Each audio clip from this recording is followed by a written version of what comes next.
શહેરના સિંધુનગર વિસ્તાર, મફતનગર વિસ્તાર તથા સુભાષનગર જે વિસ્તાર જે છે તેમાં આજે પ્રોહી બુટલેગર્સો તથા શરીર સંબંધી ગુનાઓ કરનાર અસામાજિક તત્વો વિરુદ્ધની જે ડિમોલિશનની ડ્રાઈવ હાલમાં ચાલુ છે। માનનીય એસપી સાહેબની સીધી દેખરેખ હેઠળ આજે મેગા ડિમોલિશનની કામગીરી હાલમાં ચાલુ છે, જેમાં બીએમસીના અધિકારીશ્રી તથા તેની ટીમ, ફાયરની ટીમ અને આશરે 125 જેટલા પોલીસ 20 જેટલા પોલીસ અધિકારીઓ આ ડિમોલિશનની હાલમાં કામગીરીમાં જોડાયેલા છે।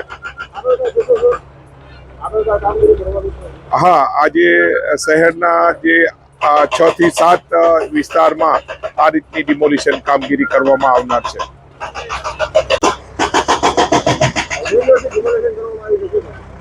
હા, આજરોજ પોલીસ વિભાગને સાથે રાખીને શહેરના અંદર અસામાજિક તત્વો છે જેઓનો મકાન ગેરકાયદેસર બાંધકામો તોડી પાડવા માટે પ્રથમ ફેઝમાં આજે પ્રાયોરિટીમાં 5 અસામાજિક તત્વોનું ચયન કરેલ છે, જેમનો ઘરોનું ગેરકાયદેસર બાંધકામોનું ડિમોલેશન કરવાની કાર્યવાહી હાથ કરેલ છે।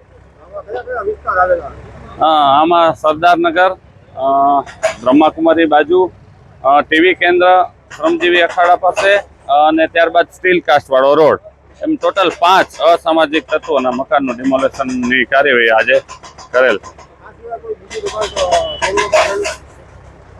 આ સિવાય જે કંઈ નોટિસ આપેલી છે એનું આગળના દિવસોમાં હાથ ધરવામાં આવશે અસામાજિક તત્વોના, પરંતુ અત્યારે આજના દિવસમાં આ 5 ડિમોલેશન કરવાના છે।